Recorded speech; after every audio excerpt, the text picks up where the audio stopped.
Bon, je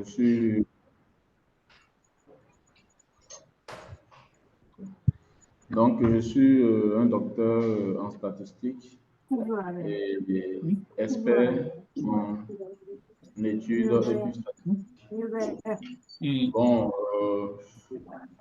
en termes d'expertise, j'ai collaboré avec beaucoup de structures sur le plan parce que là, il est déjà 21 heures. Je suis vraiment des questions vraiment financières, spécifiquement dans les ministères des Finances et avec Expertise France, GIZ, l'Union européenne, des cabinets consorts. Donc, bon, on aura l'occasion certainement d'échanger par rapport à tout ça si le temps le permet. Donc, c'est généralement ça. Donc, je suis désigné pour, en réalité, vous accompagner sur ce cours-là d'optimisation dans le domaine de la gestion des actifs. Donc, je nous souhaite quand même un bon démarrage et bon courage à tous et à toutes, certainement. Merci beaucoup.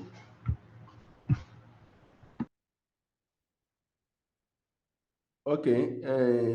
Monsieur Ambré, ce que nous allons faire, je propose que ceux-là qui ont activé leur micro puissent les désactiver pour éviter les interférences et autres.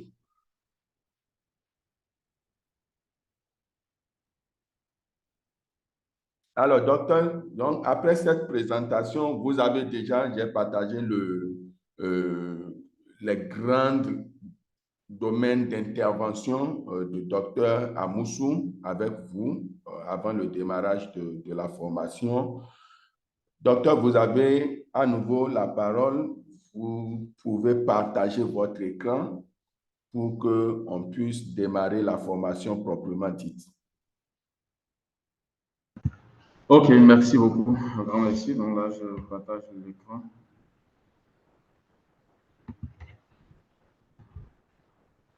Ok. Alors donc, comme annoncé, il s'agit de la formation sur les méthodes d'optimisation en gestion des actifs. Et déjà, lorsqu'on parle d'actifs, on pense à spécifiquement deux choses. Au moins, il y a le rendement et puis la volatilité.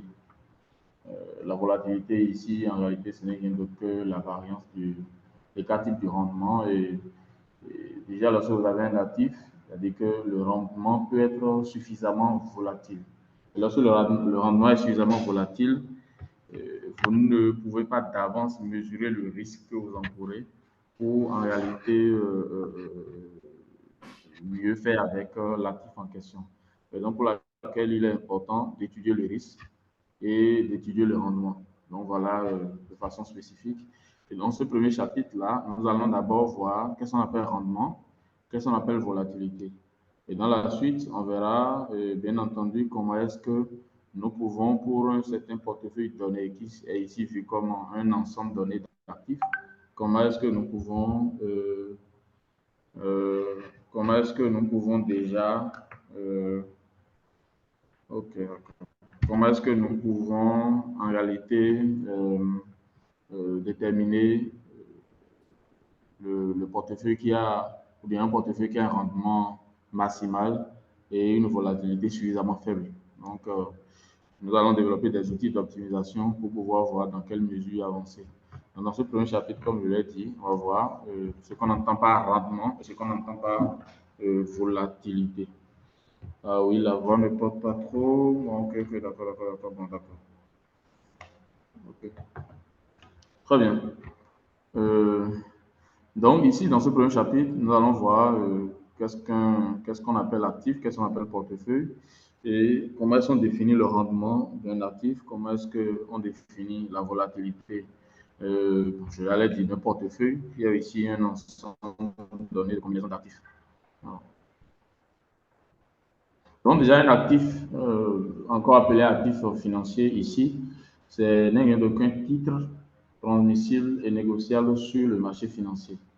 Et donc, ça, c'est susceptible de produire à son détenteur des revenus, des gains en capital, en contrepartie d'une certaine prise de risque. Donc, c'est déjà un peu ça, c'est-à-dire qu'il y a déjà une sorte de gain. Et l'autre chose aussi, c'est que c'est pour un certain seuil de risque. Donc déjà, les thèmes liés à ça commencent. Donc il s'agit par exemple d'une action, d'une obligation d'État ou d'entreprise, d'un bon de trésor, ainsi de suite. Il peut s'agir aussi des réserves qui généralement ne sont pas quand même vraiment pratiquement pas trop risquées. Voilà, donc on peut avoir aussi ces exemples d'actifs-là. Alors, lorsqu'on détient un actif, on s'intéresse généralement à sa rentabilité. Mais généralement, lorsque nous nous penchons sur une rentabilité très forte, un rendement très fort, au même moment aussi, on peut courir aussi plus de risques.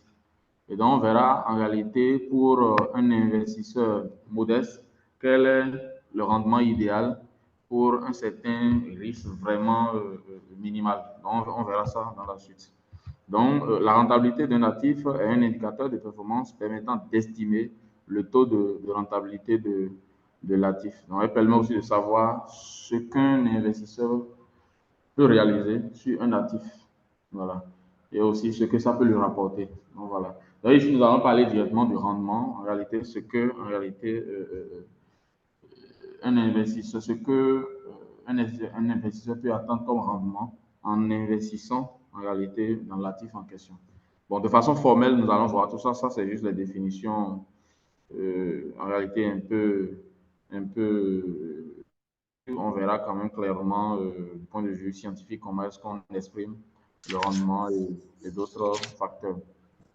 Maintenant, ça, c'est vraiment aléatoire parce que lorsqu'on prend le rendement d'un actif donné, on ne peut pas de façon très juste dire que c'est constant. Ce n'est pas constant dans le temps. Et donc, c'est vraiment une variable aléatoire. Bon, de façon formelle, on parle d'une variable aléatoire, c'est dire quand même que euh, c'est une application qui, c'est stochastique, c'est-à-dire que ça varie en fonction déjà du temps, en fonction de l'actif en question. Même lorsque l'actif est fixe, ça peut vraiment varier dans le temps. Raison pour laquelle on dit ici que c'est une variable aléatoire. Et donc, nous allons tenir compte de l'aléa là pour pouvoir quand même mieux étudier, mieux mesurer ce rendement-là. Donc, ça, c'est vraiment important et ça qui caractérise vraiment. Ça, je suis des Allô? lois.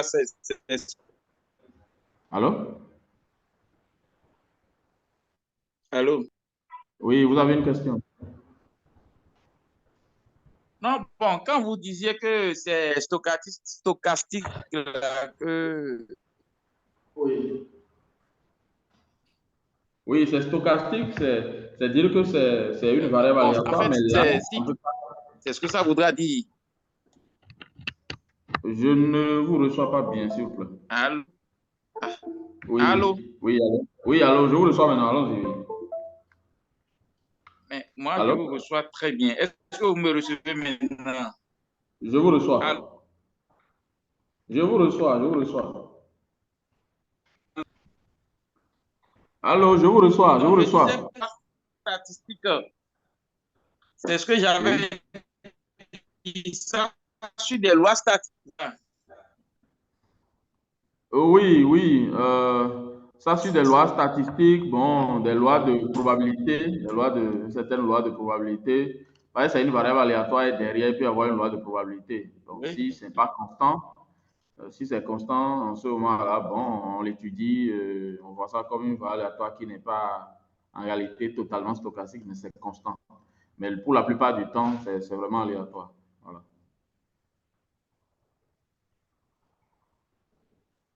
Ça peut suivre par exemple la loi normale, ça peut suivre la loi exponentielle, la loi de Cauchy. Bon, voilà, donc c'est une variable qui est aléatoire.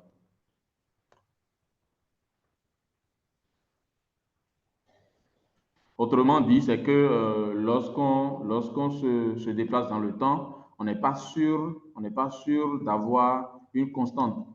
Hein. On peut pas dire que le rendement est constant. Pour un même actif, par exemple, ça va changer, le rendement peut changer d'une année à une autre, d'un instant à un autre. Donc, c'est aléatoire. Maintenant, au-delà de cet aspect aléatoire, c'est que c'est généralement volatile. La volatilité ici est mesurée à partir de la variance. Bon, tout ça, on va formaliser ça.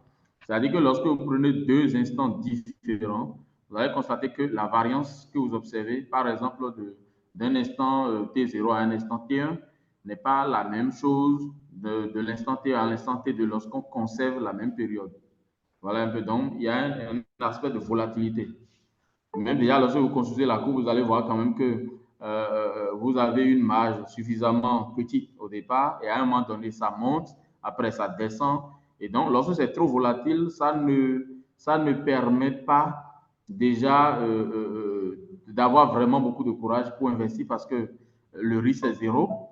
C'est vrai quand même qu'on ne peut pas totalement éviter les risques, mais il serait intéressant de voir est-ce qu'avec ce risque, avec un risque fixe, est-ce que nous sommes sûrs d'avoir un rendement meilleur? Voilà.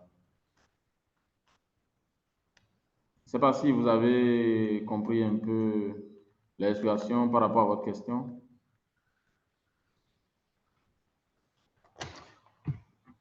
OK. Alors, lorsque nous prenons la rentabilité d'un actif, puisque c'est une valeur aléatoire, on peut s'intéresser à son expérience mathématique et puis aussi à sa volatilité. Bon, ce que je vais faire, je vais essayer rapidement de détailler un peu ce qu'on entend par expérience mathématique, ce qu'on entend par volatilité.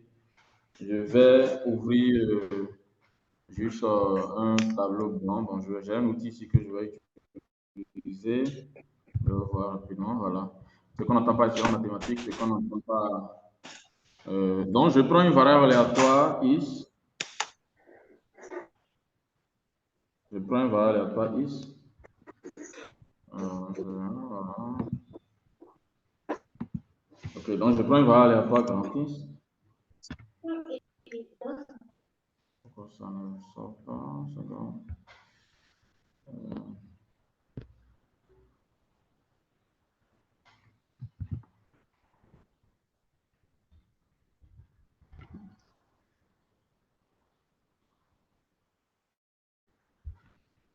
Alors, je prends 36, une variable aléatoire qui est définie de oméga. Je prends juste une variable aléatoire, par exemple, réelle.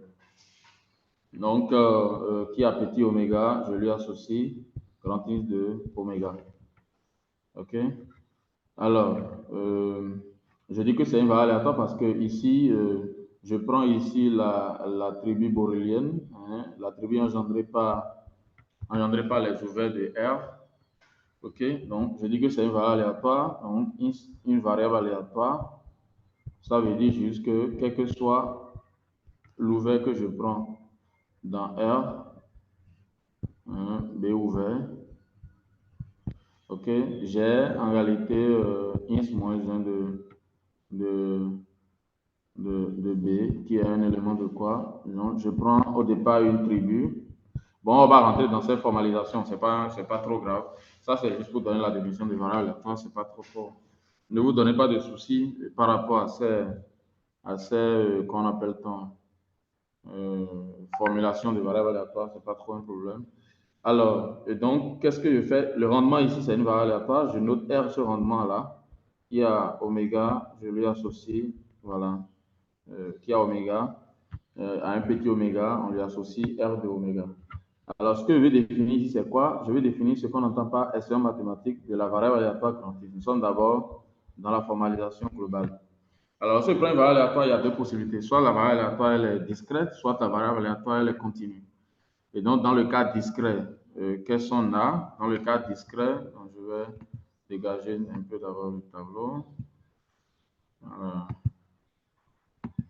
Donc, dans le cas discret, j'ai en réalité is. J'ai is qui suit une loi discrète. In sur une loi discrète. Dans le cas continu, c'est que in sur une loi continue. Donc, on va parler ici d'une fonction de densité.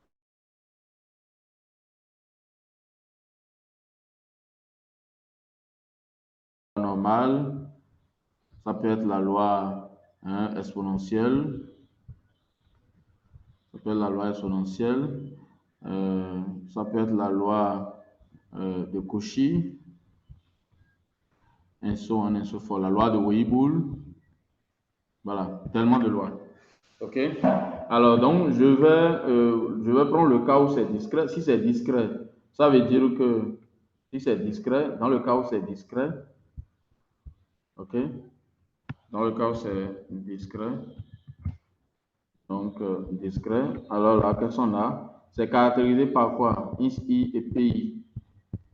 Ou ici, PI, c'est que la probabilité pour que grand ins donne petit I. Voilà. Et donc, comment est-ce qu'on calcule les sommes mathématiques de ins dans ce cas? On fait juste la somme sur les I des ici PI. Ça, c'est dans le cas où la variable est discrète. Donc, on a les probabilités des événements élémentaires et on multiplie par les réalisations ici. On fait la somme des éléments là. Alors, dans le cas où c'est continu maintenant, dans le cas où c'est continu, je dégage un peu le tableau pour avoir l'espace. Dans le cas où c'est continu, j'ai en réalité grand X qui suit une fonction de densité f. Qu'est-ce que ça veut dire? Ça veut dire que f est une fonction positive ou nulle. Ça veut dire que l'intégrale de f, c'est égal à combien? C'est égal à 1. Bon, on a la continuité sauf peut-être en un infini de points. Continue. Mais là, c'est sauf peut-être en un infini de points. Donc, il faut que ces conditions soient vérifiées. Un exemple de fonction de densité, la loi normale réelle, f de i, c'est quoi? 1 sur racine carrée de 2pi exponentielle de moins ins carré sur 2. Ça, c'est lorsque ins sur la loi normale centrée réduite. Mais de façon générale, j'ai f de ins qui me donne 1 sur sigma racine carrée de 2pi exponentielle de moins demi de ins moins, disons, mu sur sigma le tout au carré.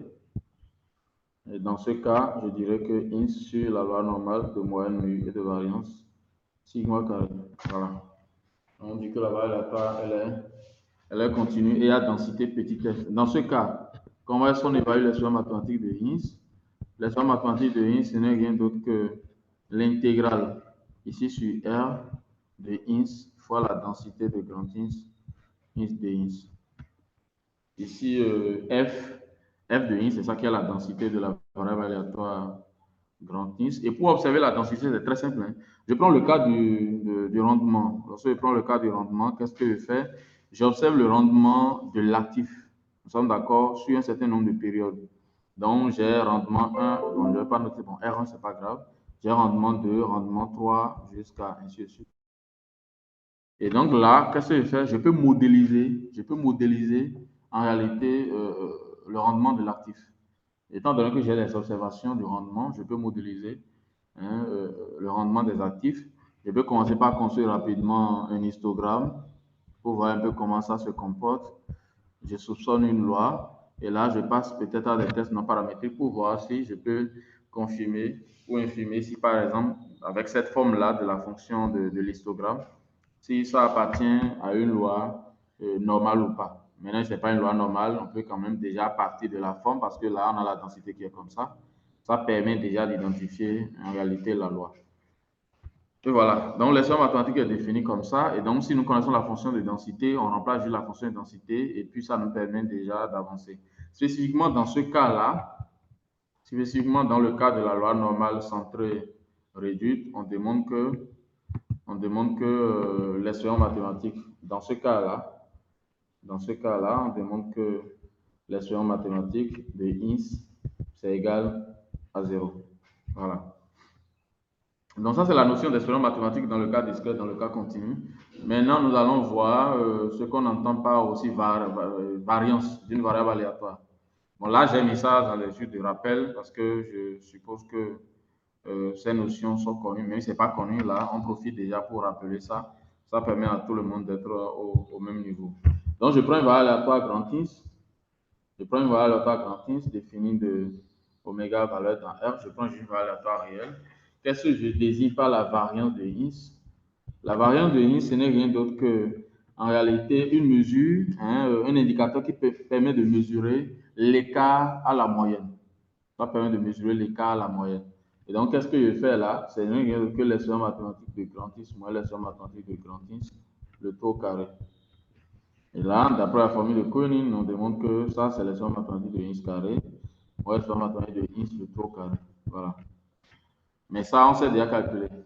Maintenant, ceci, comment on calcule? On va utiliser la formule du transfert. Dans le cas continu, ça fait quoi? Ça fait intégrale de X carré fois la densité de X dx moins l'expression mathématique de X le tout au carré. Ça, c'est dans le cas continu.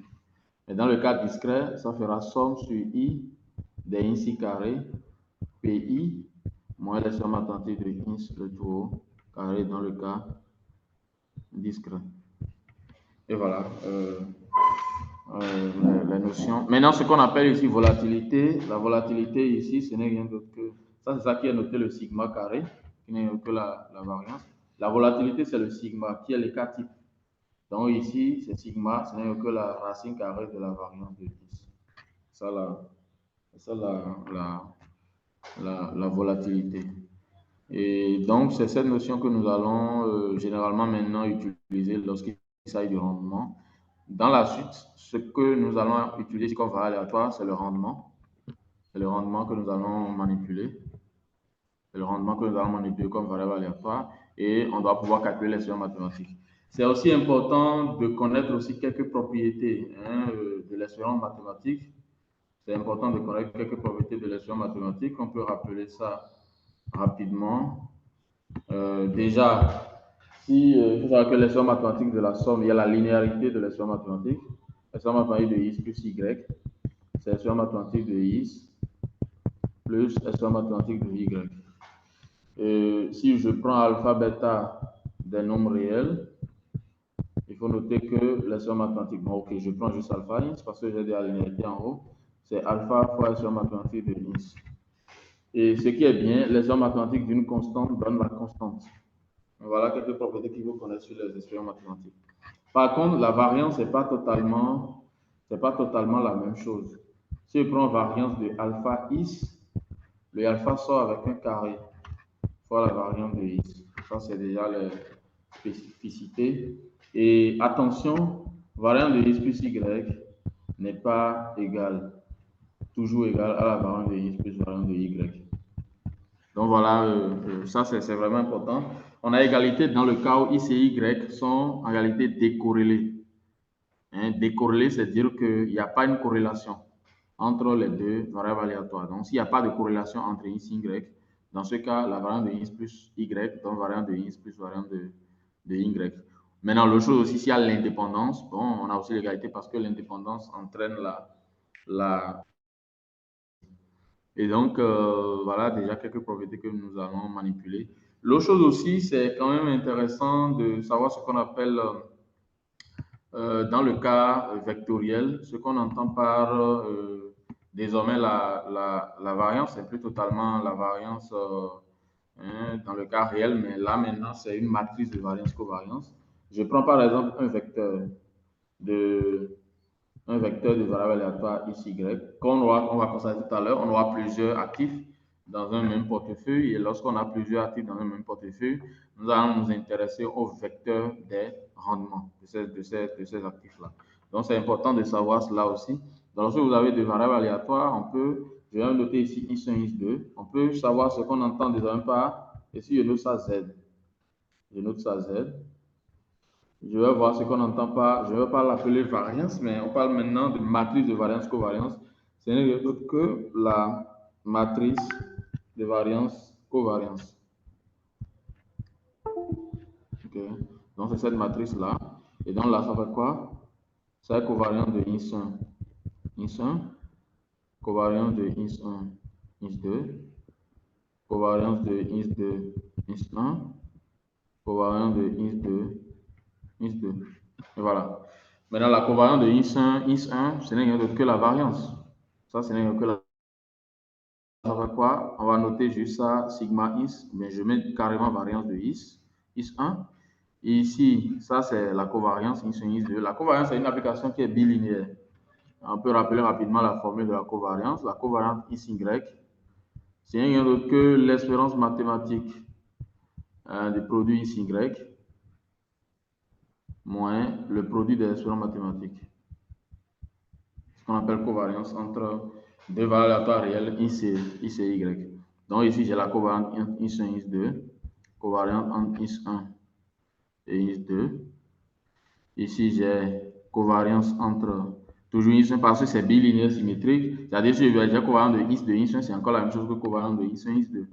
Donc là, j'ai IS1 et IS2. Et là, ça me fait variance de IS2. Et voilà. Donc ça me donne ce qu'on appelle la matrice de variance-covariance. Ça aussi, c'est vraiment important. On va l'utiliser. Parce que lorsque vous avez en réalité un certain nombre d'actifs, vous pouvez avoir ces informations-là sur les rendements. Et ça permet vraiment de mieux les rendements de chaque actif. Et c'est un outil qui permet, qui facilite le calcul du rendement. Parce que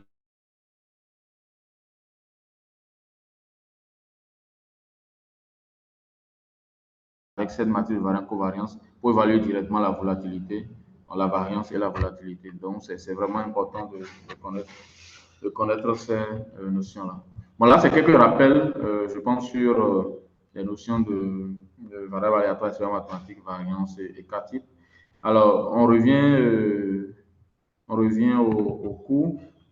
Alors, donc, étant donné que le rendement ici, c'est une variable aléatoire, on peut s'intéresser à son expérience mathématique, comme on l'a vu tout à l'heure.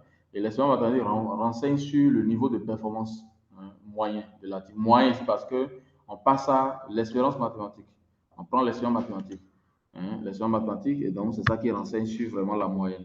Et la volatilité ici, c'est l'écart type du rendement. Lorsque le rendement est trop volatile, je vais repartir encore là-bas pour que vous puissiez voir un peu ce que je dis. Je vais repartir ici. Donc, je vais essayer de mieux caricaturer ce que je dis là, ce que j'entends par volatilité. Alors, donc, je vais d'abord faire la...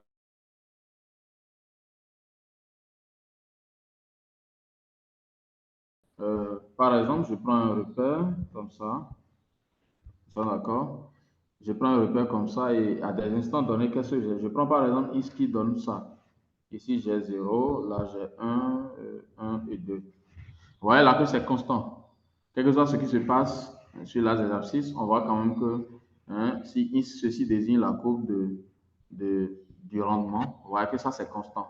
Donc, le rendement, c'est vraiment constant. Et ça donne, je prends par exemple 0,2. Au lieu de prendre là, je vais nettoyer ça. Donc, je mets un quelque part en haut ici, bon là, suivant la graduation.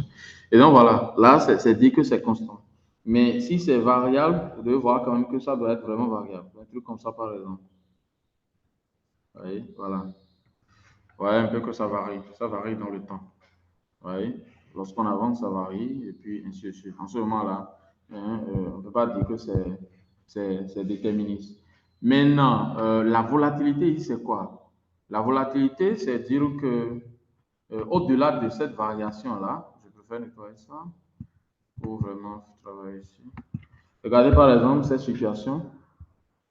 Je prends une situation du genre. Je fais ça. Voilà. OK. Et je fais ça. Ça fait comme ça. C'est mieux de le prendre. Je vais essayer de bien construire rapidement parce que là.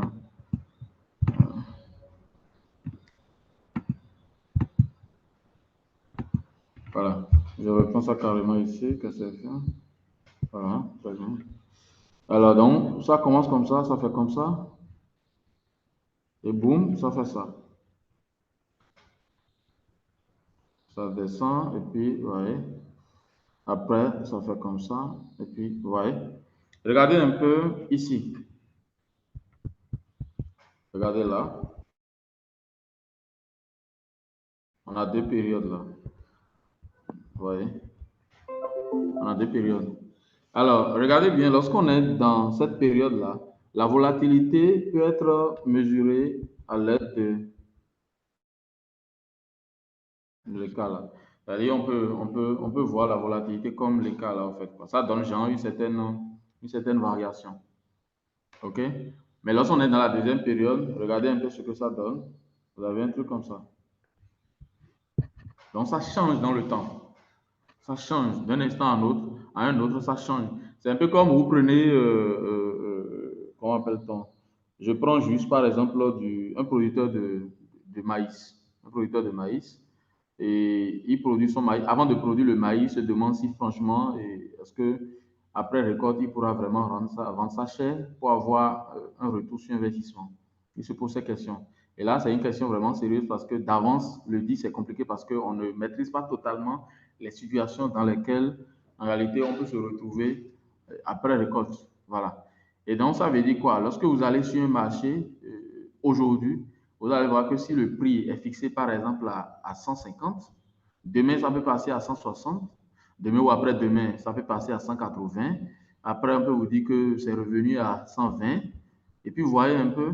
Et donc, tout ça, ça montre d'abord que c'est variable. Mais la volatilité, c'est que chaque fois, on n'arrive pas à maîtriser l'écart.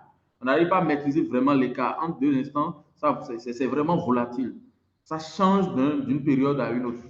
Ce qui est, par exemple, à 300 peut descendre rapidement pour venir à, disons, que en réalité, la volatilité est très élevée. Ça caractérise le risque qu'on encourt pour investir en réalité dans l'actif en question. Donc, c'est un peu ça la différence entre variable aléatoire et volatilité. Mais lorsque vous avez affaire à une variable aléatoire, lorsque le rendement est constant, constant et puis ça ne varie pas, on a dit que ça ne varie pas, la variance est nulle. Et si la variance est nulle, c'est que la volatilité est égale à zéro. Dans ce cas-là, on ne court pas de risque en investissant en réalité dans le... Parce que d'avance, on sait quand même que c'est constant. Et puis, on sait que dans n'importe quelle situation, bon, voilà le prix, et puis bon, voilà. Donc, il suffit juste d'investir et à la fin, de façon certaine, nous savons ce que nous devons avoir en retour. Dans ce cas-là, c'est que il y a risque, le risque est égal à zéro.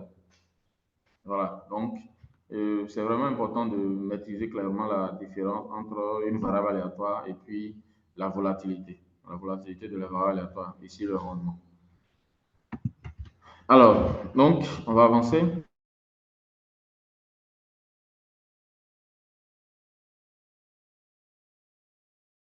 D'actifs. C'est-à-dire que généralement, il y a plusieurs actifs. Mais lorsque vous avez par exemple, déjà deux actifs, l'essentiel, c'est de voir s'il n'y a pas eu de ces deux actifs-là, vous ne pouvez pas avoir en réalité constitué un portefeuille qui va essayer de minimiser le rendement, de sorte que le rendement que vous allez obtenir avec ce portefeuille-là sera largement inférieur aux différents rendements des actifs en question. Donc, c'est vraiment intéressant de chercher, c'est ce qu'on appelle la diversification en réalité d'un portefeuille.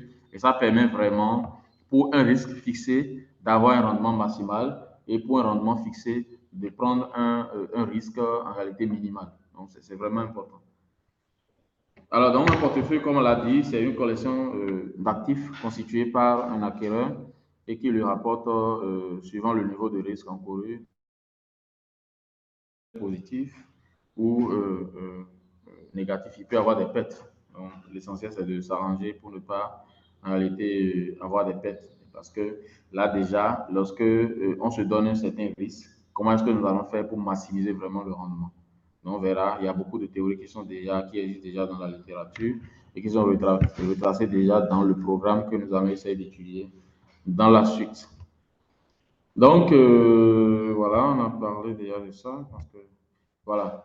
Et donc, spécifiquement, lorsque je prends un portefeuille, j'ai déjà les actifs. Ici, je prends un portefeuille à un actif. Nous avons au total un actif. Je prends un portefeuille. Alors ici, on va matérialiser le portefeuille directement par, en réalité, les proportions. Les proportions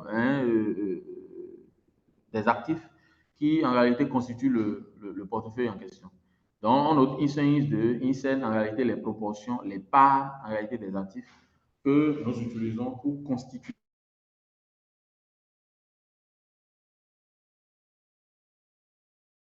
Lorsqu'on va parler de portefeuille, on va directement voir ces proportions d'actifs. Donc, c'est déjà ces formalisations-là qu'il faut déjà maîtriser clairement. Lorsque nous allons parler de portefeuille, nous allons voir directement, en réalité, les proportions des actifs, hein, des parts d'actifs qui, en réalité, constituent le portefeuille. Maintenant, il y a une condition. La condition, c'est qu'il faut que la somme des éléments là donne 1. Voilà. C'est-à-dire que c'est les parts qu'on apporte. Là, ça rassure quand même qu'à la fin, on aura au total 100%. C'est-à-dire que l'autre apporte un demi, l'autre apporte un demi. Ça veut dire qu'en réalité, si j'ai deux actifs, hein, les deux actifs, les deux investisseurs, en réalité, apportent des parts d'actifs, hein, égales. Maintenant, je peux prendre par exemple 60%, 40%, quand j'ai deux actifs. Et donc, dans ce cas, l'essentiel, c'est de voir en réalité quelle est la combinaison possible qui nous permet d'avoir d'abord de maximiser le rendement et en retour de minimiser le risque. Voilà. Donc, c'est normal que j'ai un certain nombre d'actifs et je veux prendre des parts de ces actifs-là pour construire mon portefeuille. Il ne faut pas qu'à la fin, là, la somme des parts qui en réalité constituent, ces sommes-là qui constituent les éléments qui constituent, les parts qui constituent en réalité notre portefeuille, il ne faut pas que la somme dépasse 1, il ne faut pas que la somme aussi soit inférieure à 1. Voilà. Donc ça, c'est déjà des conditions qu'il faut considérer déjà lorsque vous avez un portefeuille, généralement dedans. Oui, allô? Allô? Ok, donc lorsque vous avez un portefeuille, c'est-à-dire qu'il faut que ces éléments-là, la somme des parts, là, donne 1. Donc, mais généralement, il peut arriver qu'on ait une proportion négative. Dans ce cas, on va parler d'emprunts actifs.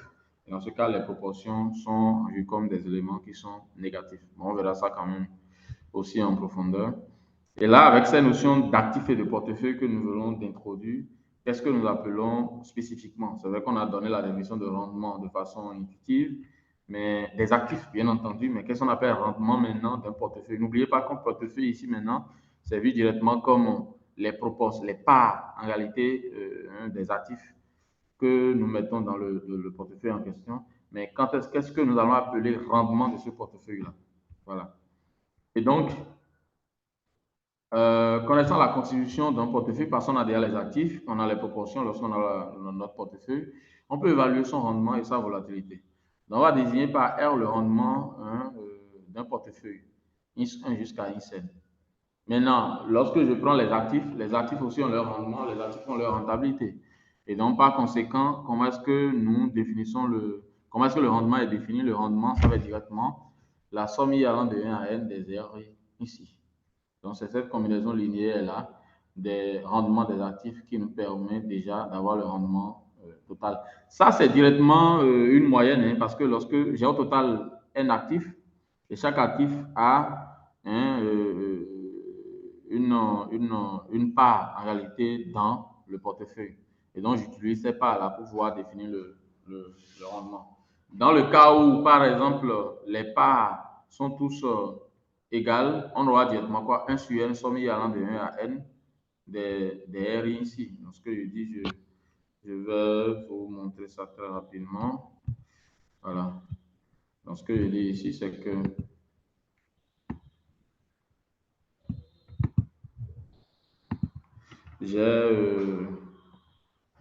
comment appelle-t-on? J'ai un portefeuille. Je prends un portefeuille. Je prends un portefeuille.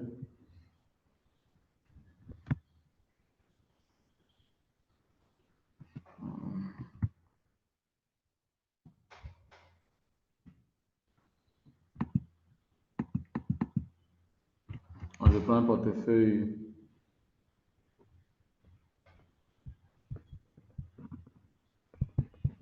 Je prends un portefeuille IS qui est IS 1 jusqu'à ISN. Donc, au total, j'ai un actif.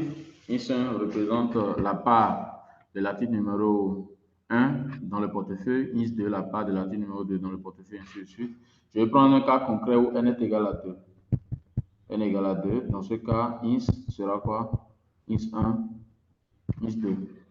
Et donc, le rendement R, c'est quoi? Je pense que je vais reformuler pour que vous puissiez mieux comprendre parce que là, je pense que je peux mieux faire.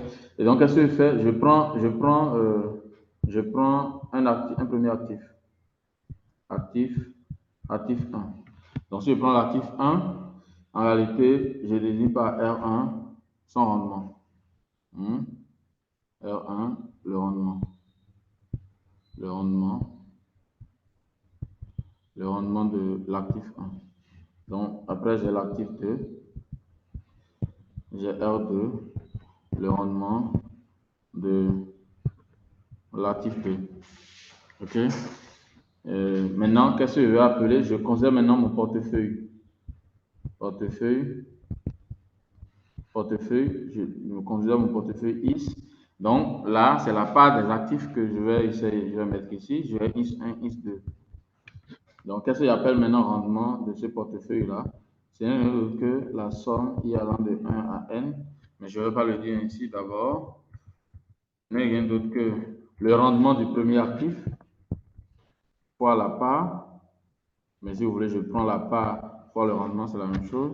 Et je prends la part de l'actif numéro 2 fois son rendement. C'est ça qui me donne le rendement du portefeuille. Ça, c'est le rendement du portefeuille. Et donc là, on met somme I allant de 1 à 2 de RI ici. C'est tout. C'est ça le rendement du portefeuille. Mais généralement, dans la pratique, les RI ne sont pas directement connus. Les RI ne sont pas directement connus. Et déjà, lorsque vous prenez un actif, le rendement de l'actif est vraiment volatile. Et donc, il se fait dans la pratique, on aura l'occasion de voir ça dans l'exercice. C'est-à-dire qu'on a des observations de ce rendement-là, suivant le temps. Et donc, on prend une moyenne pour avoir maintenant les rendements de chaque actif. Allô? Oui, allô? Allô? Oui, Oui, allô, je allô? crois que c'est là où les pronostics interviennent. Oui, oui, mais je pense quand même que oui, les pronostics, mais de façon formelle ici, c'est des estimations en fait. C'est des estimations parce Bien que sûr, le rendement c'est même des étant estimations, oui. aléatoire, oui, Oui. C'est c'est des estimations sur des des- modèles économétriques. oui, des modèles économétriques. Maintenant, au cas où vous souhaitez aller directement, on prend juste de façon empirique, on prend une moyenne. Ça, c'est vraiment fréquent. Ça permet vraiment de gagner du temps et de ne pas totalement Bien sûr, je suis d'accord. voilà. Voilà. Maintenant, le faire aussi proprement, c'est chercher à voir est-ce qu'on peut monter un modèle et mieux expliquer ce rendement-là. Voilà.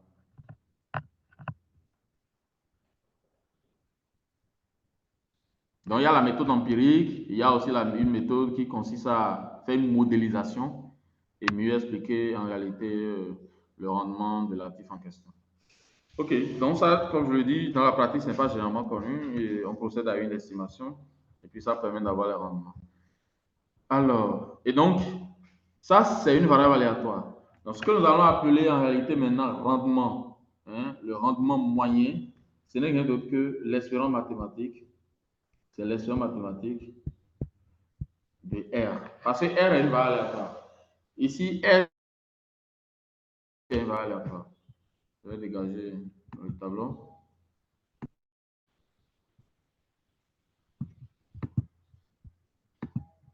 Alors donc, j'ai dit que avec les deux actifs, ça me permet d'avoir j'ai l'actif 1, avec l'actif 1, un rendement R1.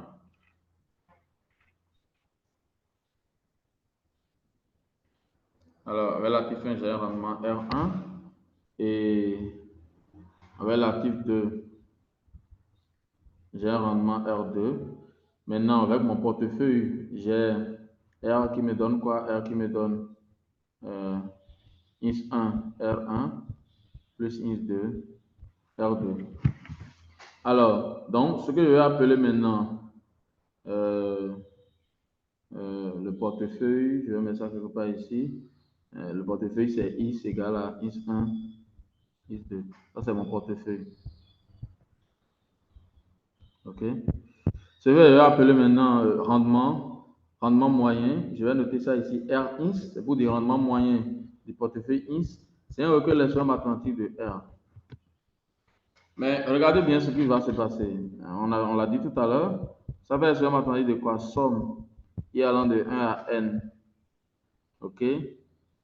Des ici RI. Ça, j'ai juste traduit ceci. Hein. Voilà. Maintenant, l'espérance mathématique est linéaire, on l'a vu tout à l'heure. Donc ça me donne quoi? Je peux sortir la somme. Bon, ok, je fais simple. Je fais simple pour que ça soit clair. Donc, ça fait IS de R2 Et donc là,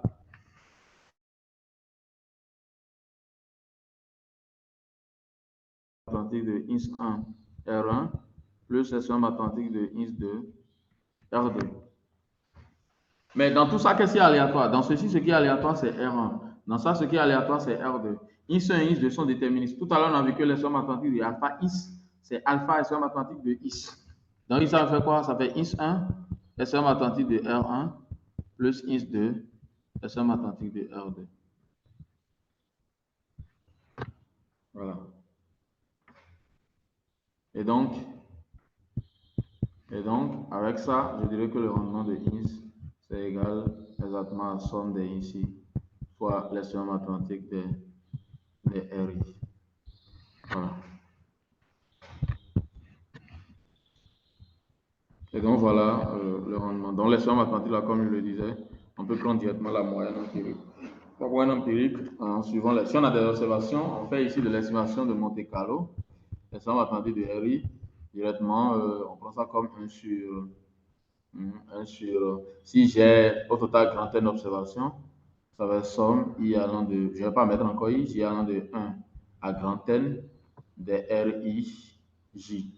RIJ, c'est pour dire quand même que c'est le rendement de l'actif I. Nous sommes d'accord?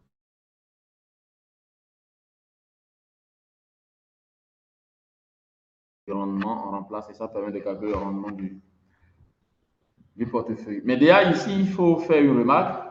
Donc, on a dit que dans un portefeuille, la somme des proportions doit donner 1. Et donc, dans ce cas, on a INS1 plus INS2 qui doit donner 1. Ça permet de dire que INS2, c'est 1 moins INS1. Et donc, dans la suite, s'il s'agit d'un portefeuille à deux actifs, à deux titres, qu'est-ce que nous allons faire? On va juste dire, on va juste prendre 1, on va juste prendre INS et 1 moins INS. INS sera une proportion fixée. C'est la même chose. On aura cette considération-là tout à l'heure. Alors, on va définir en même temps aussi ce qu'on entend par la variance du rendement. Nous connaissons déjà le rendement maintenant. On va voir ce qu'on entend par la variance du rendement. Alors, je vais nettoyer ça. Je vais nettoyer ça. OK. Je vais nettoyer ça. Alors, très bien. Donc, la variance du rendement. La variance du rendement, je remplace juste la formule, ça fait INS1 R1 plus INS2 R2. Voilà. Ça va R1 INS1, ça va INS1 R1 plus INS2 R2. Maintenant, vous voyez déjà ici, c'est que si R1 et R2 sont des variables à temps indépendantes, on pourra dire directement que la variance de la somme, c'est la somme des variances. Mais tel n'est pas le cas ici, forcément. On peut ne pas avoir forcément l'indépendance. Raison pour laquelle il faut faire vraiment attention dans le calcul de, comment appelle-t-on, de la variance. Donc, qu'est-ce que nous allons faire ici? Nous allons directement, on sait que ça va nous donner, je vais mettre la formule là, c'est vrai que je ne l'avais pas rappelé tout à l'heure. Mais c'est pas encore trop tard. Ça fait normalement INS1 au carré, variance de R1 plus INS2 au carré, variance de R2. Pourquoi vous avez dit que c'est 1?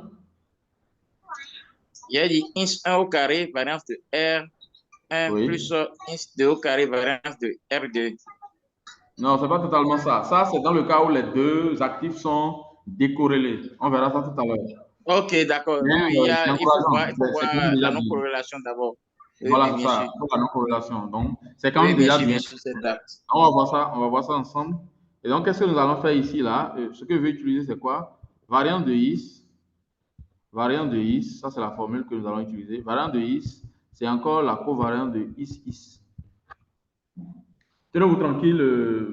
Je pense que l'objectif, ce n'est pas de chercher à faire trop de mathématiques de toutes les façons.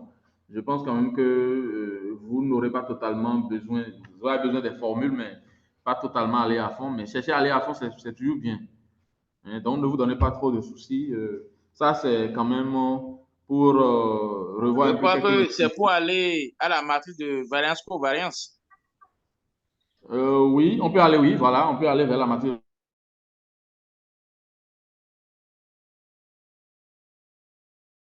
de INS1 R1 plus INS2 R2. Maintenant, après, on prend aussi la même chose. INS1 R1 plus INS2 R2.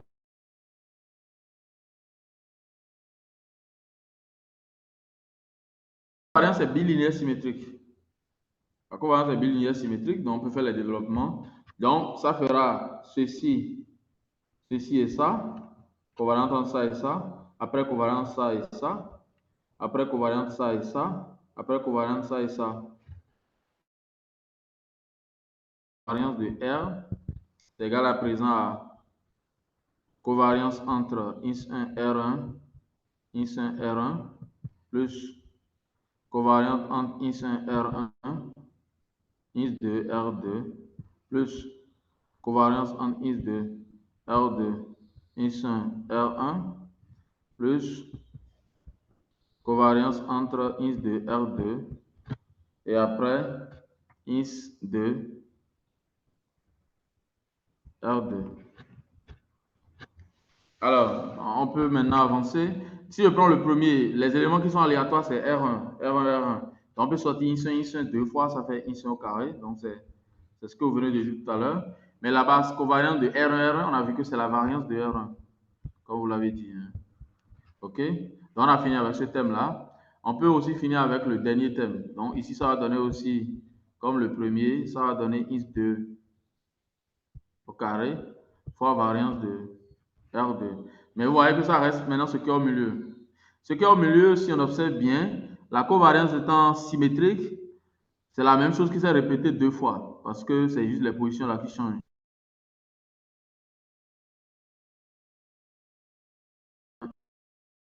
Is de R2.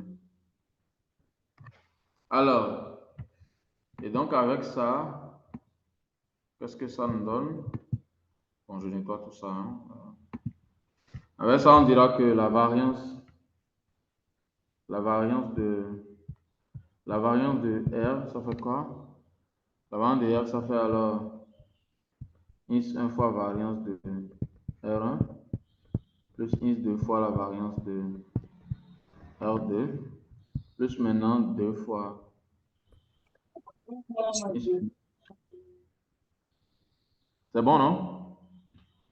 Il y a une question apparemment. Ok. Donc IS1, IS2, ça fait maintenant covariance de quoi? Covariance de R1, R2. Et voilà. Mais comme vous l'avez dit tout à l'heure, si la covariance est nulle, si les rendements des actifs sont en réalité décorrélés, c'est que ceci va donner 0. Auquel cas, la variance de R nous donnerait IS1 variance de R1 plus IS carré, hein, attention, plus IS2 carré, variance de R2. Ce qu'on appelle maintenant volatilité, c'est ça, sigma IS, c'est que la racine carrée de la variance du rendement. On verra ça, donc ça, c'est ça qu'on appelle la volatilité. Voilà. Déjà, quelques remarques, vous allez voir que cette quantité, elle est positive. La variance d'une variable aléatoire, elle est toujours positive. La variance d'un rendement, c'est toujours positif. Et donc, ce thème-là est supérieur à 0. OK? Là aussi, c'est supérieur à 0. OK? Et donc, à des proportions positives, l'idéal serait que la corrélation soit négative parce que ça va permettre de diminuer considérablement la variance et par conséquent la volatilité.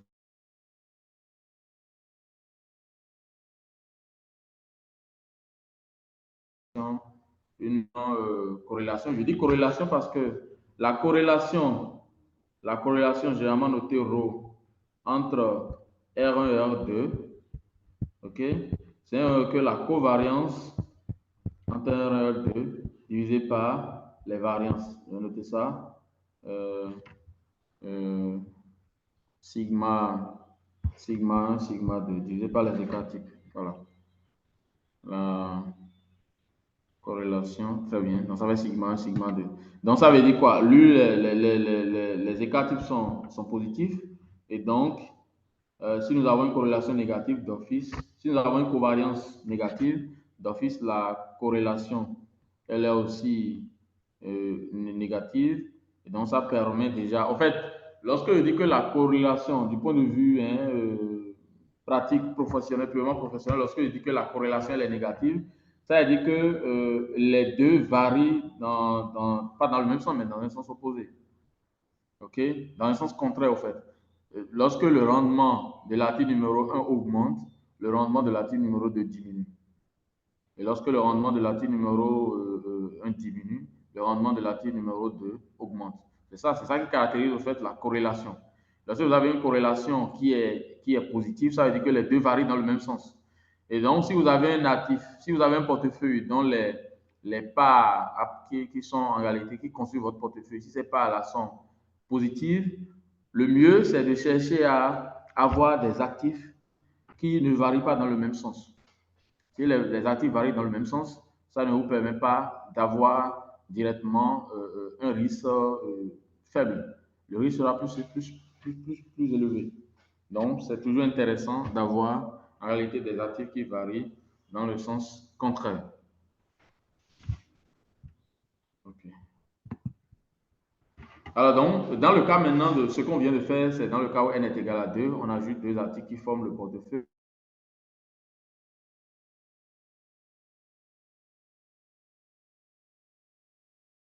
Et comme on l'a dit là, on passe à l'échelle mathématique et puis ça nous donne cette quantité-là. Maintenant, la volatilité, comme on l'a dit, regardez bien, ici, c'est dans le cas où nous avons n actifs au total. OK? Nous avons n actifs au total et donc dans ce cas, la variance est sigma carré qui donne cette quantité-là. Et on l'écrit très bien, on l'écrit comme transfert de I soit. Le V ici, c'est la matrice de variance covariance que nous avions renseignée tout à l'heure. Donc, ça va être transféré de I soit V fois X. Bon, cette forme-là sera beaucoup pratiquée. Cette forme-là, on va beaucoup l'utiliser dans le cas pratique. Lorsque vous avez, on peut donner un exemple concret, amusons-nous. Bon, c'est vrai que ça peut nous amener à ralentir un peu, mais je pense que c'est mieux. Si ça permet à tout le monde de mieux comprendre, je pense que c'est mieux. Et donc, je vais prendre là maintenant, je vais prendre des actifs. Regardez bien ce que je vais faire. Je vais prendre ici des actifs. Je prends l'actif numéro 1. Je prends actif.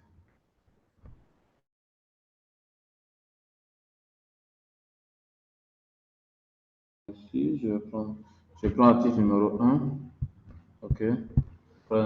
Je prends actif numéro 2. OK.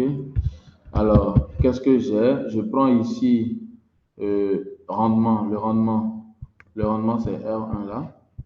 Le rendement ici, c'est R2. Alors, qu'est-ce que j'ai? J'ai la variance de R1. OK. Ici, j'ai la variance. Je n'ai pas de variance, mais plutôt la covariance entre R1 et R2. OK. Là, j'ai la covariance toujours entre R1 et R2. Et là, j'ai la variance de R2. On peut construire par exemple mon actif comme ça. Donc, j'ai actif 1, actif 2. Je mets ici aussi actif 1, actif 2. Là, je présente la matrice de variance-covariance. Pourquoi je trace encore ça? Je n'en ai pas besoin. Et donc, là, qu'est-ce que... Bon, 0,2. OK. Et c'est la corrélation, la covariance entre les deux. Je prends moins 0,5. Moins 0,5. Et ici, je prends 0,02. Je suppose que là, le risque est un peu ici de A2 est un peu faible. OK. Là, ce que je mets là, en fait, c'est la matrice de variance-covariance. Ça, c'est la matrice de variance-covariance. Vous voyez? Et donc, si j'ai cette considération, je vais compléter ici, par exemple, le rendement. Je vais mettre ici rendement. Donc, si je mets rendement, ici, par exemple, le rendement de ça, je peux dire que, disons, je prends 0,3. Si je prends 0,4, OK, je prends ce rendement-là. Maintenant, au-delà de ça, ça c'est pour dire que c'est pour A1, ça c'est pour A2. Je prends maintenant un portefeuille. Je prends un portefeuille INS. Je prends un portefeuille INS qui est égal à quoi? Qui est égal à INS 1, INS 2. D'office, j'ai la volatilité. La volatilité, nous sommes d'accord, de mon portefeuille. Je vais noter sigma, caractérisé par la variance de INS. C'est un recueil transféré de INS fois V. V, c'est ça. C'est ça V, c'est la matrice V. Fois V INS. Ici, V, ce n'est que la matrice 0,2. 0,2 moins 0,5 et après moins 0,6 et après 0,2. C'est ça la matrice V. Ça permet d'aller vraiment vite. Au même moment, on peut utiliser la formule de base. La formule de base,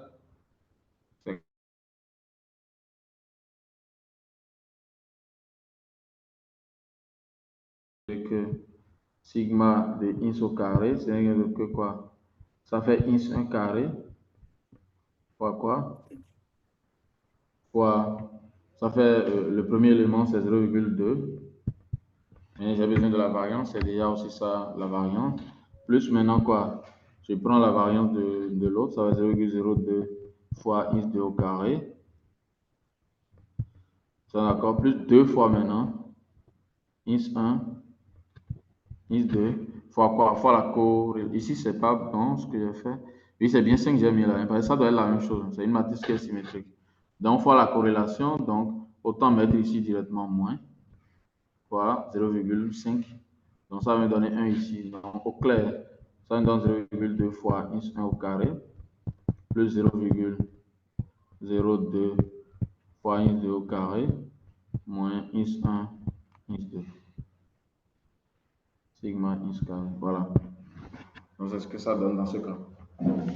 Est-ce que la volatilité.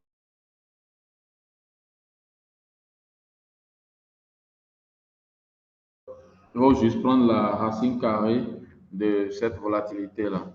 Allons au bout. On peut aller au bout. Amusons-nous un peu sur ça. Donc, qu'est-ce que je fais? Je vais essayer de fixer proprement mon portefeuille et calculer spécifiquement la volatilité. Donc, je prends un portefeuille où la part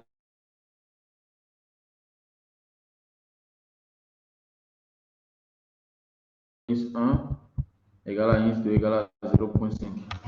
Voilà mon portefeuille. Et si je prends ce portefeuille-là, qu'est-ce que ça me permet d'avoir? Ça veut dire que la volatilité me donne quoi? 0,2 fois, ça va être 1 sur 4, plus 0,02 fois 1 sur 4 aussi, moins maintenant, moins 1 sur 4. Vous voyez un peu, ça va nous permettre d'avoir déjà, pour ce portefeuille-là, nous sommes d'accord, constitué de 7 désactifs, on peut déjà mesurer le risque. Le risque ici, c'est la volatilité. On verra ça quand même plus tard. Donc, voilà déjà un peu la notion de rendement, la notion de volatilité que nous sommes en train d'étudier déjà comme ça. Et donc, déjà, quelques vocabulaires. Parce que vous voyez, on parle d'un portefeuille, on parle de rendement du portefeuille. On parle aussi de la volatilité du portefeuille. Mais concrètement, c'est quoi? Lorsqu'on prend le rendement moyen du portefeuille, on l'appelle aussi directement rendement du portefeuille. Ça, c'est au moment où il n'y a pas totalement d'ambiguïté entre les expressions que nous manipulons dans le même travail. Sinon, rigoureusement, ce n'est pas la même chose parce que là-bas, on prend la moyenne. Mais ici, c'est le rendement du portefeuille, rigoureusement, c'est une valeur aléatoire. Mais le rendement moyen, c'est un nombre réel parce qu'on prend l'expression mathématique. Et donc, s'il n'y a pas d'ambiguïté, on peut directement dire rendement du portefeuille. Voilà. Maintenant, la volatilité sigma du portefeuille, c'est la racine carrée.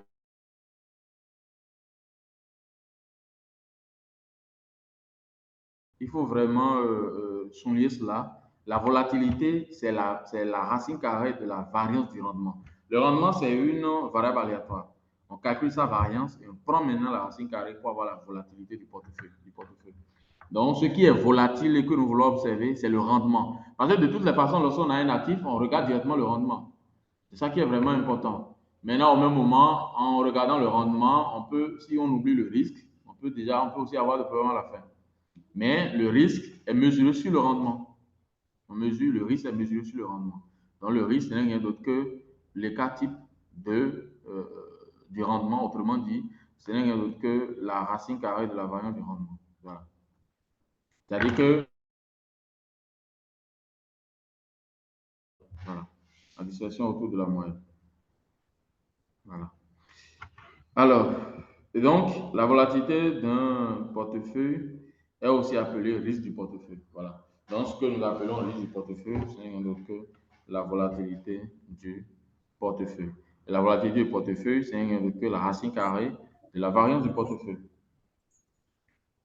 Voilà. Alors là, nous avons une situation concrète.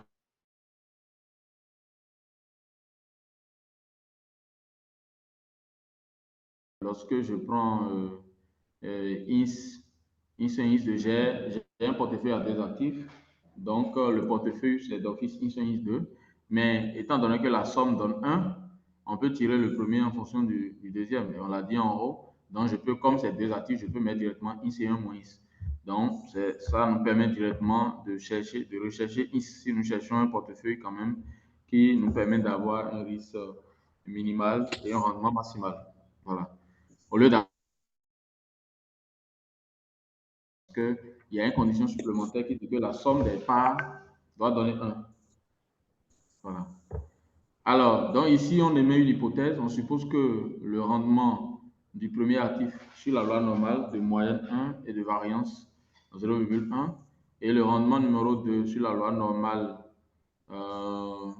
Bon, ici, ce n'est pas quand même les mêmes moyennes. Je pense quand même que il doit y avoir une erreur là. C'est normalement 2 ici, je pense bien, si je ne me trompe pas. C'est normalement 2 là, parce que c'est directement ce qui est dans le... Je vais essayer de voir ça et corriger. Je sais plus si c'est directement ce qui est dans le... Parce que là, on aura quand même à faire les calculs ensemble. Je vois que ce qui est donné comme résultat soit totalement différent de là. Voilà, c'est bien 2 au fait, c'est bien 2. 2 et puis voilà, donc il faut que je corrige avant d'envoyer la version. Ici, c'est bien 2. Et donc, la corrélation ici, c'est négatif. Et, moins 0,25. Voilà. Donc là, c'est toujours bien d'avoir une corrélation négative. Ça permet vraiment de diminuer considérablement le risque. Voilà. Vous avez des actifs et les corrélations ne sont pas négatives. Ce n'est pas que c'est grave, mais bon, on peut chercher à avoir mieux si on peut mettre la main sur des actifs qui, en réalité, permettent d'avoir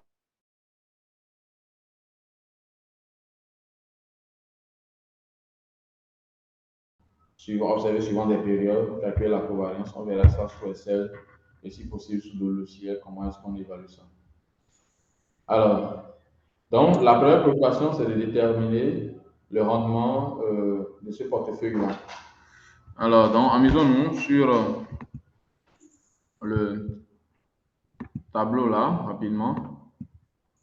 Je sélectionne tout, je supprime. Très bien. Alors, donc ici, qu'est-ce que nous allons faire? J'ai R1. J'ai R1 qui suit la loi normale de moyenne 1 de variance 0,1. OK. Et après, R2. J'ai R2 qui suit la loi normale. J'ai R2 qui suit la loi normale de moyenne 2 de variance 0,5. Et là, je donne aussi la corrélation. Là, c'est la corrélation que je donne. La corrélation entre R1 et R2, et que c'est moins 0,25. Alors, question rendement. Rendement. Bon, avant d'aller au rendement, j'ai un portefeuille. Portefeuille. INS. Bon, INS et 1 moins INS. Bon, je note ce portefeuille là Z. C'est une notation. Je laisse ce portefeuille-là. Dans l'objectif, c'est de déterminer.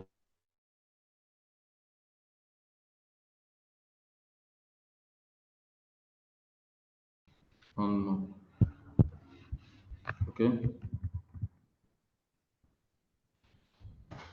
C'est de déterminer le rendement. Alors, on va appliquer la formule. Le rendement, ça va quoi? Le rendement de notre portefeuille Z, c'est directement, j'ai le IS 1 ici.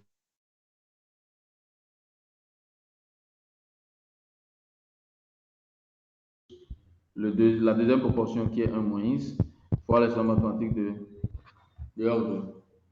Mais regardez bien, R1 sur la loi normale de moyenne 1 et de variance 0,1. Et que la moyenne est égale à 1. Donc ça fait X que multiplie 1 plus 1 moins X. Ici, la moyenne donne 2 que multiplie 2. Et donc ça nous donne quoi? Ça fait X plus 2 moins 2X. Ce qui donne quoi? Ce qui donne, ça fait 2 moins X. Donc, rendement de notre portefeuille, rendement de Z, c'est 2 moins X. Ça, le rendement est évalué en fonction de la proportion du premier actif. Voilà. Donc, si nous donnons la valeur de X, on pourra avoir directement le rendement de façon explicite. Voilà. Mais amusons-nous aussi pour calculer la volatilité. Et donc, pour calculer la volatilité, je vais d'abord calculer la variance du rendement. Et là, ça fait quoi? Le X1 ici, c'est X au carré que multiplie la variance. R1 sur la loi normale de moyenne 1 et de variance 0,1. Donc, que multiplie 0,1 plus maintenant. Alors, le X2 ici, c'est 1 moins X au carré que multiplie quoi? Sa variance qui est 0,5. Attention.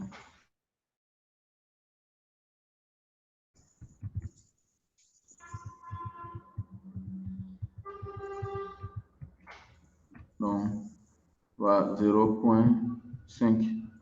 OK? Maintenant, il ne faut pas oublier le dernier terme plus. Alors, X1, X2. Donc, X1 ici, c'est X. X2, c'est 1 moins X. OK? Maintenant, il faut la corrélation. La corrélation, c'est. Donc, ici, je mets moins en même temps. Comme il dit 0,25. On peut arranger tout ça là en fonction de X1, calculer tout et puis voilà. Donc, pour ce portefeuille-là, voilà, on a le rendement et la volatilité.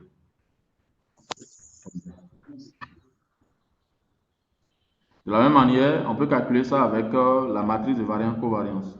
La matrice de variance-covariance de RR2, ça fait quoi? Si je note ça V, j'ai la variance de R1 que je mets en premier, ça fait 0,1. Ici, c'est la corrélation, ça est moins 0,25. Ici aussi, moins 0,25. Ça, c'est cette forme-là qui sera beaucoup utilisée. Bon, avec Excel, avec les logiciels, c'est la forme-là que nous allons beaucoup utiliser dans la partie application, dans la correction des exercices.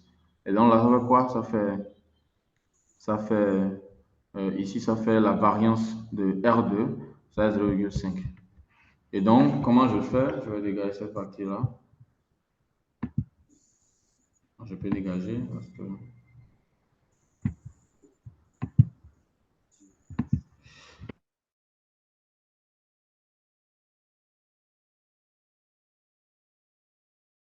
Carré Z, ça fait quoi? C'est transposé de... Je prends le vecteur X 1 moins X, multiplié par la variance V, fois maintenant quoi? Que multiplie le vecteur X 1 moins X. Maintenant, comment est-ce qu'on calcule ce produit matriciel-là? Soyez-vous tranquille, je pense que dans la pratique, avec les logiciels, on aura directement ça. Mais comme c'est dans le cas où nous avons juste deux actifs,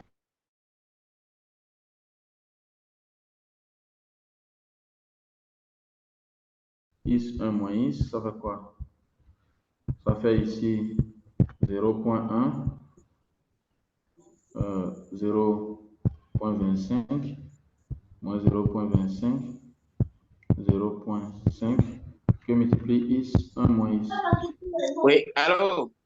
Oui, allô? Donc, c'est toujours en fonction des parts, alors? Oui, en fonction des parts, bien entendu. Si on fixe les parts, c'est fini. On va remplacer juste X. Pas une valeur et puis c'est fini. Oui, Ok. oui, c'est ça. Si on a les parts, c'est fini. Mais là aussi, bon, là, Maintenant, on est... normalement, les parts, c'est normalement un vecteur. est-ce qu'on est en train de raisonner en termes de constance ou bien en termes de vecteur de données? Oui, c'est un vecteur. En fait, le portefeuille, c'est ça c'est ça le Parce que si vecteur c'est en is termes de 1 vecteur moins. de données, C'est ça, bon, is 1 parce moins. qu'en calcul matriciel, c'est qu'il va falloir qu'on puisse peut-être faire des hypothèses claires. Si on considère is comme une paille isolée, voilà ce que ça pourrait être, mais comme une variable, c'est-à-dire un vecteur, je dis, comment on a, oui, un ensemble de données pour une variable donnée, c'est qu'il va falloir qu'on puisse en tenir compte. Voilà, c'est ce que Oui, je en fait, voudrais dire, quoi. je comprends votre préoccupation, mais là, je vous explique.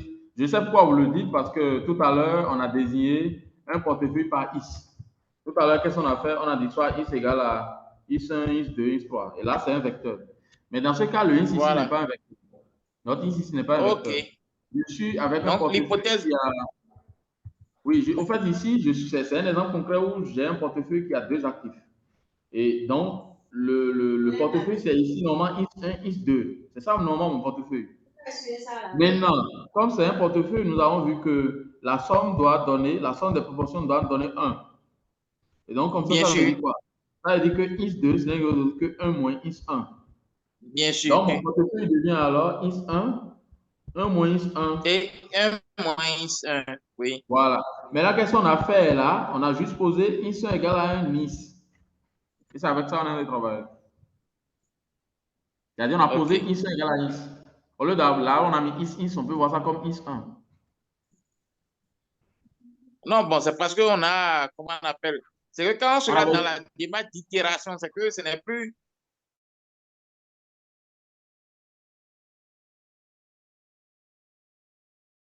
dans les séries. Oui, Voilà. si c'est plusieurs valeurs, là, par exemple, je vais à 3. Ça fera is1, is2, is3, c'est tout. Jusqu'à IN. C'est ça. Ça, c'est Voilà, 3. ce sera une intégration qui va nous conduire à une, comment on appelle, à une série qu'on doit pouvoir déterminer. Bon, Oui, on peut c'est aller, il bien n'y a ça. pas de problème, hein. D'accord. OK. Et donc, c'est quand même bien la remarque, c'est-à-dire que le is que nous manipulons ici, ce n'est pas un vecteur, mais c'est plutôt un nom réel. Le is là, c'est rien d'autre que la proportion de l'actif numéro 1 dans le portefeuille. C'est bien ça. Très bien. Alors, donc,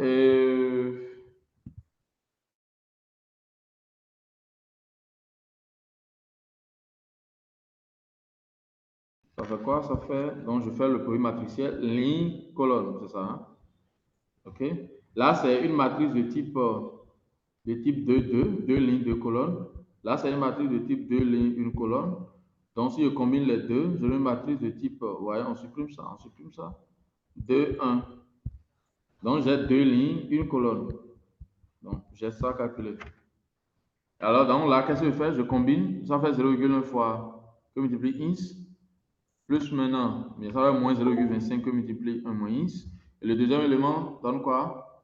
Bon, allons-y, on va l'écrire.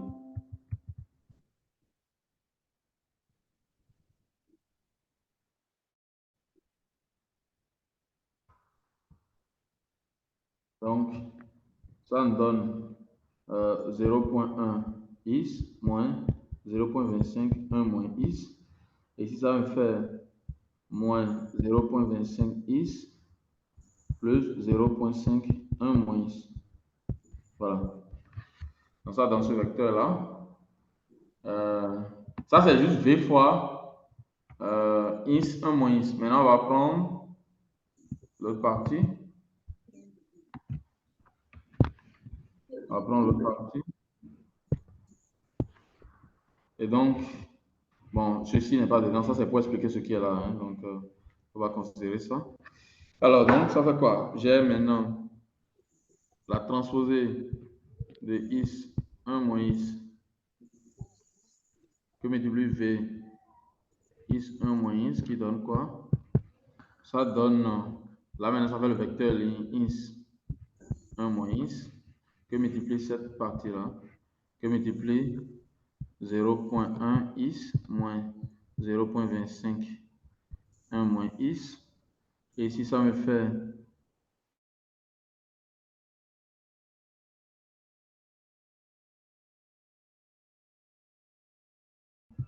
1 moins is. OK? Et donc, ça, c'est égal à quoi?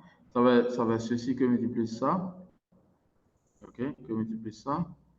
Et donc, ça nous donne is que multiplie 0.1 is moins 0.25 1 moins is, plus maintenant 1 moins is, que multiplie moins 0.25, ok, moins 0.25 is, plus 0.5, 1 moins is. Et voilà. Bon, avec un développement, on va retrouver l'autre résultat. Mais les formes matricielles sont faciles à manipuler lorsque vous avez en face un logiciel. Ça permet d'aller vite au lieu de programmer une application qui va une fonction qui va se charger de calculer la volatilité. On utilise directement les produits matriciels et puis ça permet que ce soit sur Excel, sur R, sur eView, sur Stata, MATLAB, tout ça.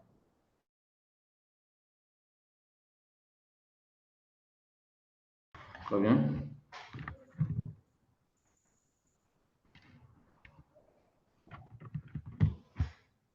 Alors, et donc, ça, c'est un exemple concret que nous avons étudié. Bon, concret, c'est vrai qu'il y a de la modélisation derrière. Parce que la question qu'on se pose, que vous pouvez vous poser, comment est-ce qu'on peut modéliser R1, comment est-ce qu'on peut modéliser R2? Bon, c'est vrai que ce n'est pas un cours de modélisation, hein, bon, un cours de modélisation. Mais comme je vous l'ai dit déjà, lorsque vous avez l'histogramme, on peut suspecter un certain nombre de lois. On fait des tests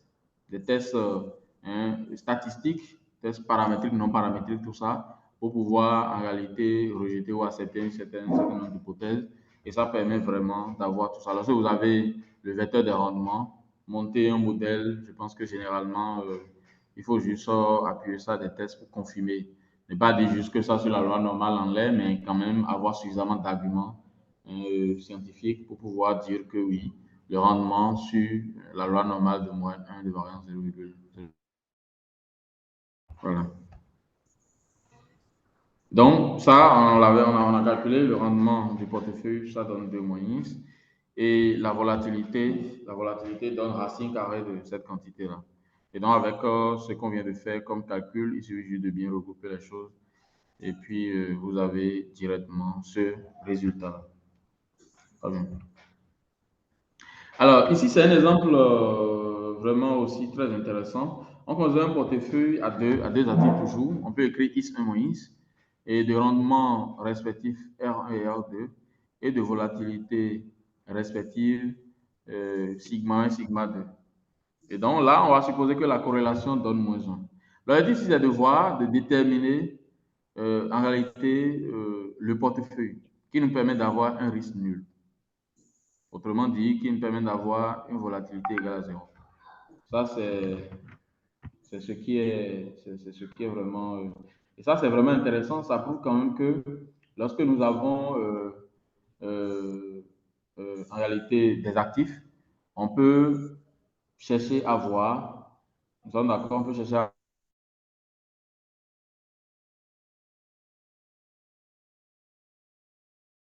C'est un portefeuille pratiquement sans risque. Voilà. C'est pas pratiquement, le portefeuille est sans risque. Et donc, pour l'avoir, là, on a pris une hypothèse, c'est que la corrélation donne moins 1. Il y a une corrélation parfaite, juste que les deux ne varient pas dans le même sens. Et donc, dans ce cas, il est question de déterminer INS. Nous sommes d'accord? Le INS qui va nous permettre d'avoir un portefeuille sans risque. OK, donc nous allons nous arrêter là sur cet exemple-là. Je souhaiterais quand même que vous traitez cet exemple-là pour la prochaine fois. On va avancer. Bon, le programme, c'est un peu dense. Ça, j'avoue, dense dans le sens qu'il y a plein de notions à étudier à la fois. Je pense quand même qu'après cette première séance-là, on va essayer de chercher à voir dans quelle mesure avancer parce qu'on a un certain nombre d'exercices que nous allons aussi traiter. Vraiment pas, c'est beaucoup d'exercices au fait. Donc, avec le déjeuner, on avait beaucoup discuté. Et l'idéal est de mieux comprendre le cours et on va essayer de voir sur le plan professionnel comment les appliquer. Si le DG, je ne sais pas si on va s'arrêter ou on continue encore 30 minutes. Auquel cas, bon, on fera 2 heures, si c'est possible. Comment on fait DG? Monsieur, Là, j'ai quelques questions. on peut démarrer avec le chapitre 2. Non, pas avec le chapitre 2, docteur. Voilà, il y a quelques questions. On peut prendre Question, quelques oui. questions, oui. Oui. Madame Marceline, c'est ça, non?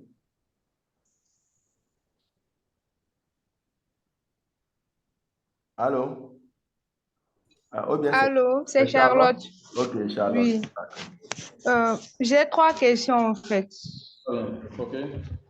La toute première question, c'est de savoir si le rendement seul permet de déterminer l'efficience du portefeuille. OK. Si le rendement... Bon, je réponds au fur et à mesure, je pense que c'est mieux, hein. D'accord, monsieur. Ça me permet d'aller vite. Bon, en D'accord. fait, d'abord, c'est une notion qu'on n'a pas encore étudiée dans le cadre de ce cours, la notion d'efficience. Hein, Ah, en d'accord. réalité, viendra avec la notion développée par un certain nombre de chercheurs. Mais déjà, c'est dire que si vous avez un rendement, ça ne suffit pas directement pour dire que vous allez déterminer un portefeuille, un portefeuille efficient. Efficient. Il va falloir quand même que ça respecte un certain nombre de critères. Par exemple, dire que c'est efficient, c'est dire quand même que vous avez un portefeuille Qui qui, contient en moins de risques, réalité, en fait. qui, en réalité est le seul pour un risque fixé, nous sommes d'accord, Mhm. d'avoir ce rendement-là comme un rendement maximal. Est-ce que ça veut Mhm. dire au fait? C'est-à-dire que Oui, si vous fixez un rendement, si vous fixez un rendement et vous avez un portefeuille efficient qui a pour rendement le rendement fixé, ça veut dire que c'est le rendement maximal que vous pouvez avoir lorsque vous fixez un certain risque. Donc, je pense que c'est une notion d'accord. sur laquelle nous allons revenir certainement. Dans le chapitre 2, je pense on va beaucoup en parler Ah, et bah, ça permettra vraiment d'accord, de. monsieur. Voilà. Voilà. D'accord, monsieur. La deuxième question, c'est de savoir si, bon, là, vous avez parlé des actifs, que lorsque les actifs ont une même part dans le portefeuille Oui.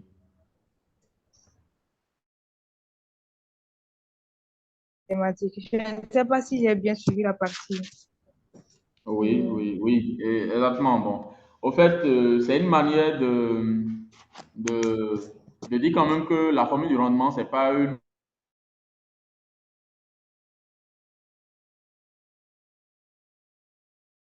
Pour former le portefeuille là, qu'est-ce que je fais? J'apporte des parts. Bon, je ne vais pas Oui, dire que monsieur. j'ai. Oui, j'apporte des parts de ces actifs-là. Je ne sais pas si vous suivez un peu ce que je dis. Et donc, lorsque Je j'ai ces suis. parts-là, je peux calculer directement le rendement. Le rendement, c'est en fait, c'est vu directement comme une moyenne, mais c'est juste que les rendements des actifs-là sont en Mhm. réalité encore des variables aléatoires. D'accord. C'est OK, c'est ça. C'est ce qu'on appelle la moyenne empirique, en fait. C'est une moyenne empirique.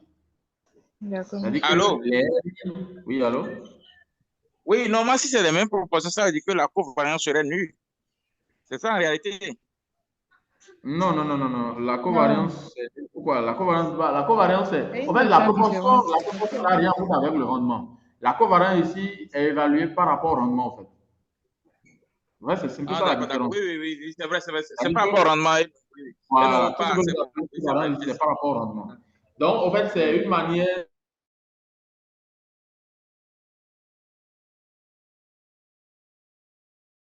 une somme des RI ici. Ici. Donc, les ici Mhm. sont les mêmes. Nous sommes d'accord? Ah, Ça ok. veut dire que donne 1 sur N. Mhm. Donc, les ici sont les mêmes. Ici donne 1 sur N parce que on a la somme des ici qui donne 1. Et si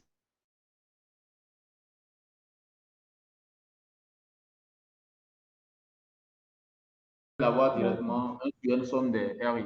En fait, la moyenne que nous calculons généralement, par exemple, la moyenne que nous prenons lorsque vous avez, par exemple, le rendement, d'un actif à une date T, T égale à 1, par exemple, qui vous donne, disons, 0,03. T égale à 2, ça vous donne 0,02. T égale à 3, ça vous donne, par exemple, moins 0,01. Des trucs comme ça. Ce qu'on appelle D'accord, monsieur. le rendement moyen apporté par l'actif là en question, c'est qu'on prend directement la somme divisée par le nombre de fois qu'on a observé le rendement. D'accord. Voilà un peu. Et en le faisant, en faisant ainsi, ou en le faisant, c'est qu'on est en train de prendre comme ça une moyenne arithmétique, une moyenne arithmétique. Et là, la moyenne arithmétique dit quand même que les parts sont les mêmes. C'est-à-dire qu'on suppose que Mhm.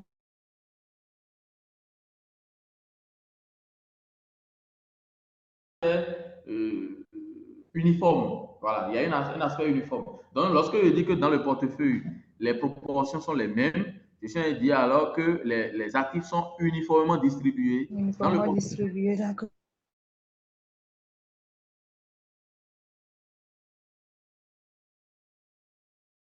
Oh. Vous me suivez? Oui, oui, oui, je vous suis. D'accord. Je demande si le RI, c'est le rendement de l'actif ici dans le portefeuille, c'est ça? Tout à fait, c'est ça. D'accord. Est-ce qu'il y a une différence entre le rendement et puis la rentabilité? Oh, oui, oui, oui. Bon, en fait, c'est une notion, quand même, je pense en fait, je ne voulais pas totalement rentrer dedans parce que c'est totalement une autre théorie, mais il y a une légère différence. Il y a une légère différence. Mais ce que nous manipulons ici, c'est directement le rendement. Le rendement. Oui, D'accord, monsieur. Ok. Merci beaucoup. je vous en prie. Oui, allô? Oui, allô, je vous suis. Oui, l'exemple que vous êtes en train de donner ici, là, je veux Oui. revenir un peu sur la corrélation. Quand vous parlez de corrélation égale à -1, je ne sais Oui. pas, vous voulez parler du rapport de corrélation ou bien vous voulez parler du coefficient de corrélation? Bon, c'est le coefficient de. OK. Bon, là, je vous pose encore une question. Qu'est-ce que vous appelez rapport de corrélation? Qu'est-ce que vous appelez coefficient de corrélation? Non, Le là, c'est coefficient je de suis en train de corrélation, considérer les formules. le, Ouais, c'est pas les le mêmes choses. Le coefficient de corrélation, c'est la covariance divisée par le produit des écarts types. Et évidemment, c'est aussi un rapport. Oui, Évidemment, c'est aussi un rapport.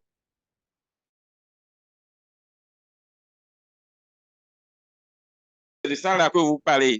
Ça, Oui, le coefficient de corrélation, ça fait covariance de R1, R2 divisé par la variance de R1 fois fois la variance de l'écart type de R2. R1 fois l'écart type de R2. L'écart type de R1 fois l'écart type. OK, Oui. d'accord.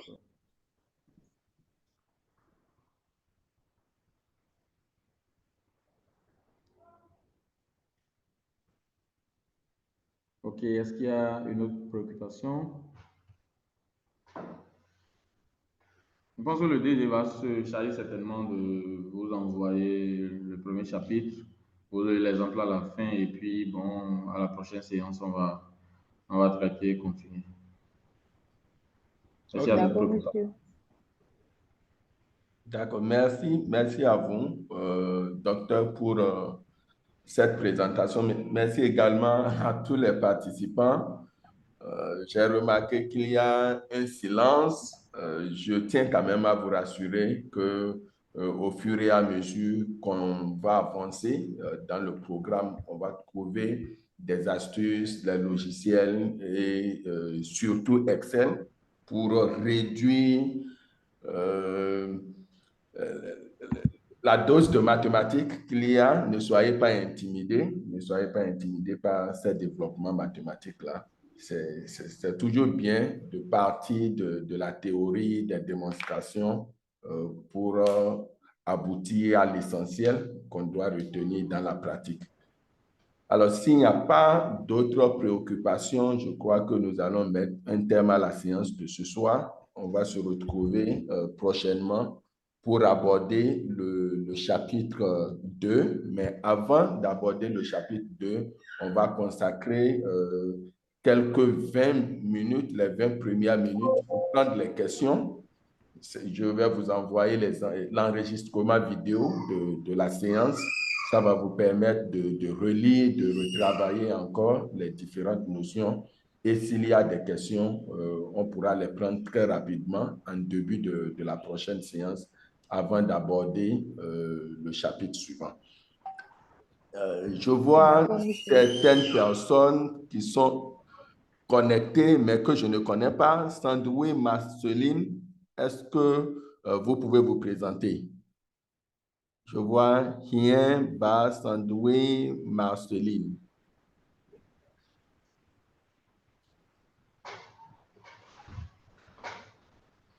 OK, ce n'est pas grave, on va gérer ça. OK, donc, passez une excellente soirée.